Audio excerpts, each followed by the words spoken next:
Hello dear students, তোমরা সবাই কেমন আছো? আশা করি অনেক অনেক ভালো আছো। আমি অনেক ভালো আছি। তো আজকে আমি আলোচনা করব ইংলিশ রিডিং স্কিলের খুব গুরুত্বপূর্ণ একটি টপিক, ইলিপসিস নিয়ে। ইয়েস, ইলিপসিস খুব ইম্পর্টেন্ট, খুব ইম্পর্টেন্ট। তো আমি এর আগে কিন্তু সাবস্টিটিউশন সম্পর্কে একটি ভিডিও দিয়েছি। তো সাবস্টিটিউশন এবং ইলিপসিস দুটোই কিন্তু সেম ক্যাটাগরির জিনিস এবং দুটোর কাজ কিন্তু সেম। তো তোমরা যদি সাবস্টিটিউশন সম্পর্কে ভিডিওটা দেখে না থেকে থাকো, অবশ্যই সাবস্টিটিউশন সম্পর্কে ভিডিওটা দেখে তারপর ইলিপসিসে আসবা। এই ভিডিওটা এবং সাবস্টিটিউশনের যে ভিডিওটা আছে দুইটারই ক্যাটাগরি একদম সেম, এবং তাহলে তোমাদের অনেক অনেক সুবিধা হবে বুঝতে। তো ওকে, তো বেশি কথা না বলে চলো আমরা চলে যাই ডিরেক্টলি কম্পিউটার স্ক্রিনে। চলে আসলাম কম্পিউটার স্ক্রিনে। তো এখন আমি বরাবরই মতো সিম্পলি আমার মাইক্রোসফট ওয়ার্ড ফাইলটা ওপেন করে নিলাম। তো দেখো এখানে ইলিপসিস আমি অলরেডি রেডি করে রেখেছি ক্লাসটি, তোমাদেরকে যেন বুঝাইতে একটু সুবিধা হয়, যার কারণেই এটা আমি ওপেন করে রাখছি। যাই হোক, এখানে দেখো এখন আমাদেরকে জানতে হবে what is ellipsis. First of all we have to know what is ellipsis. তো ইলিপসিস কাকে বলে আমাদেরকে প্রথমে এটা জানতে হবে। তো let's know what is the definition of ellipsis. ইলিপসিসের সংজ্ঞাটা কি এটা আমরা জানি। তো দেখো ইলিপসিস হচ্ছে কি, আমি বলেছিলাম একটু আগে বললাম যে সাবস্টিটিউশন এবং ইলিপসিস দুটারই কিন্তু ক্যাটাগরি সেম, অর্থাৎ দুটারই কিন্তু কাজ একই, ফাংশন একই।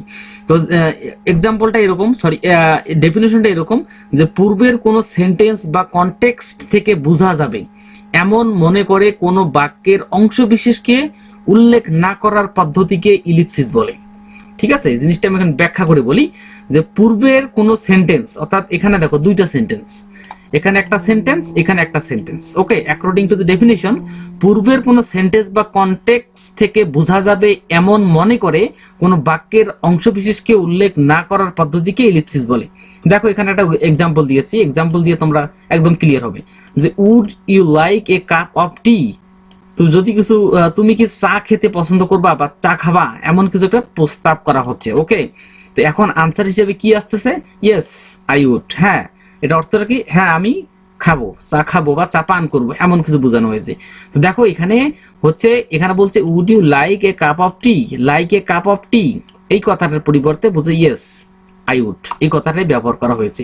তো সিম্পলি এই যে একটা ডায়লগ, এই ডায়লগটার এ নাম্বারে যেটা রয়েছে like a cup of tea, like a cup of tea, এই যে কথাটা আছে এটা আমি বোল্ড করে দিই। Okay, like a cup of tea, এই যে অংশটুকু আছে এই অংশটুকু বি এর উত্তরের মধ্যে পুনরাবৃত্তি করা হয়নি।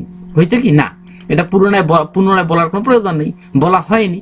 এই জন্য এখানে কি বলা হয়েছে? আই উড বলাই অর্থ ধরে নেওয়া হয় যে I would like a cup of tea, পুরোটাই এতটুকুই। এটাই মূলত বলা হয়ে থাকে ইলিপসিস। দেখো এরপরে একটা উদাহরণ, এখানে ইলিপসিস কি, যে I have never been to Australia but I did love to.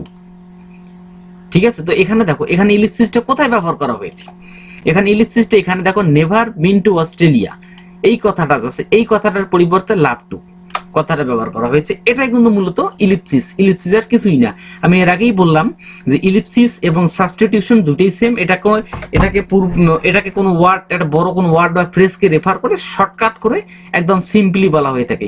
দেখো তোমরা ইলিপসিসের উদাহরণ অনেক দেখতে পারো, অনেক অনেক।